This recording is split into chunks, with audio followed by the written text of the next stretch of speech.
You know that feeling? You sit down, coffee in hand, full of good intentions. You open your laptop to just check one thing. Maybe your email, maybe a quick message. Then somehow, one thing becomes another. You tell yourself, just 5 minutes. But 5 minutes turns into an hour. And now, 3 hours later, you've learned absolutely nothing. Except that apparently, a raccoon can play the piano. You wanted to work, you planned to work, but somehow, you just didn't. You're not lazy. You're not broken. You're just human. And your brain is wired to love procrastination. So today, let's figure out why your brain keeps betraying you and how to make it finally work for you, not against you. First, why we procrastinate. Here's the truth. Procrastination isn't really a time problem. It's an emotion problem. Think about it. Every time you face something uncomfortable, a blank page, a difficult task, an uncertain future, your brain doesn't see it as work. It sees it as danger. The same system that once helped your ancestors run from predators is now firing because of an unfinished report. Your brain releases stress chemicals, cortisol, adrenaline, the uh-oh signals. And instead of dealing with them, your brain does what it's always done best. It protects you. It whispers, hey, maybe check your messages first. Watch one video, then you'll start. That tiny decision, that quick switch, gives you a small hit of dopamine, the feel-good chemical. Your brain loves it, so it learns a new pattern. Avoiding work equals instant pleasure. And every time you repeat that, the loop gets stronger. You're not lazy.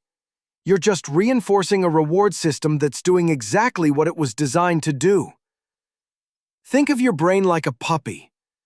Every time you give it a treat for avoiding something hard, it learns that running away feels better than showing up. The more you feed that loop, the stronger it gets. Until one day, procrastination isn't even a choice anymore. It's just your default mode. But here's the thing. If you trained your brain into this loop, you can train it out of it too. Second, the hidden fear behind procrastination. But here's the deeper reason. Procrastination isn't really about laziness. It's about fear. Fear of failure. Fear of not being good enough. Fear that if you actually try and fail, then maybe you'll prove what you've secretly been afraid of all along. That you were never capable in the first place. So instead of starting, you delay. Because delaying feels safer than facing that truth.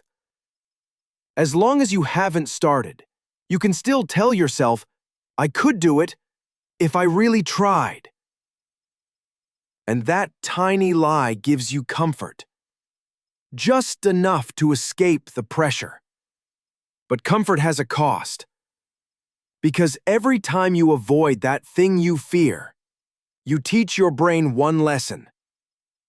Avoiding feels better than failing. And that's the real trap. The longer you avoid something, the bigger it feels. That small task becomes a monster in your mind. And when the deadline finally hits, you don't perform better under pressure. You just panic better under fear. We tell ourselves, I work better last minute. But the truth is, you've just gotten better at running away. The good news?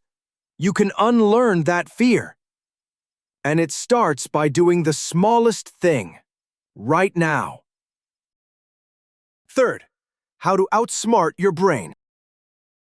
So, how do you fight something that lives inside your own mind? You don't. You outsmart it. You can't wait for motivation. You can't negotiate with fear. You have to make your brain believe that starting is safe.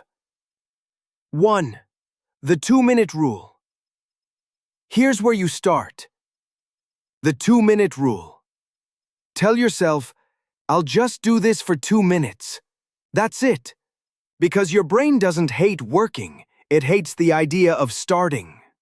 Once you start typing that first sentence or opening that document, your brain shifts gears. It releases dopamine not from escaping the task, but from making progress. Momentum beats motivation every time. 2. Make discomfort your default. The second step, make discomfort normal. Because procrastination thrives in comfort. Every time you choose the easy thing, scrolling, snacking, checking, you teach your brain that comfort is the goal. But comfort doesn't grow you. Discomfort does. So next time that voice says, "I don't feel like it," don't argue with it. Don't fight it. Just smile. And start anyway. Because the goal isn't to feel ready. It's to begin despite it. 3. Reward the effort, not the outcome. And finally, reward progress, not perfection. Most people quit because they expect every session to feel amazing.